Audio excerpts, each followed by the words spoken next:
मेरी बात सुन। हे जबर हनीगे पातरले छटकीगे हे जबर की हाय सगचा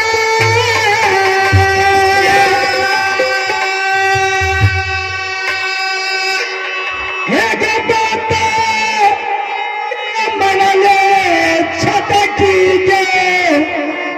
बरखीगे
घर का मालिक है तो इस तरह का मालिक, घर का मालिक को इस तरह का वातावरण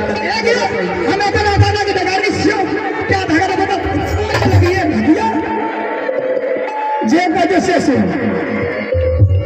जब बता क्या मैंने तुम्हारी बिगाड़ चुकी हूँ पूछो तो फिर इस तरह का वातावरण तो मेरे साथ में जे वजह से सुन मुझे पागल छटकी पर रखी गई घोटाली सजा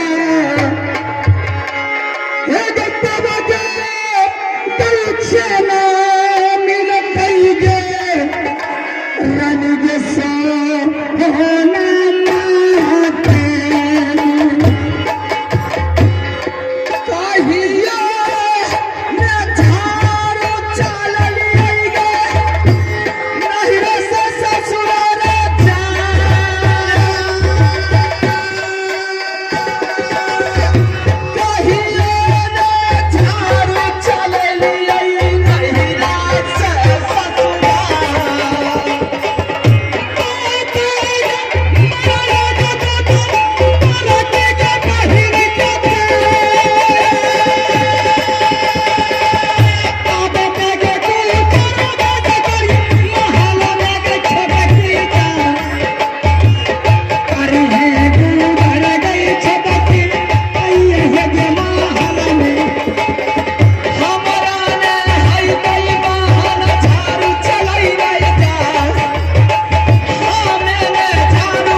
अगर तुम्हारे मन में है कि रानी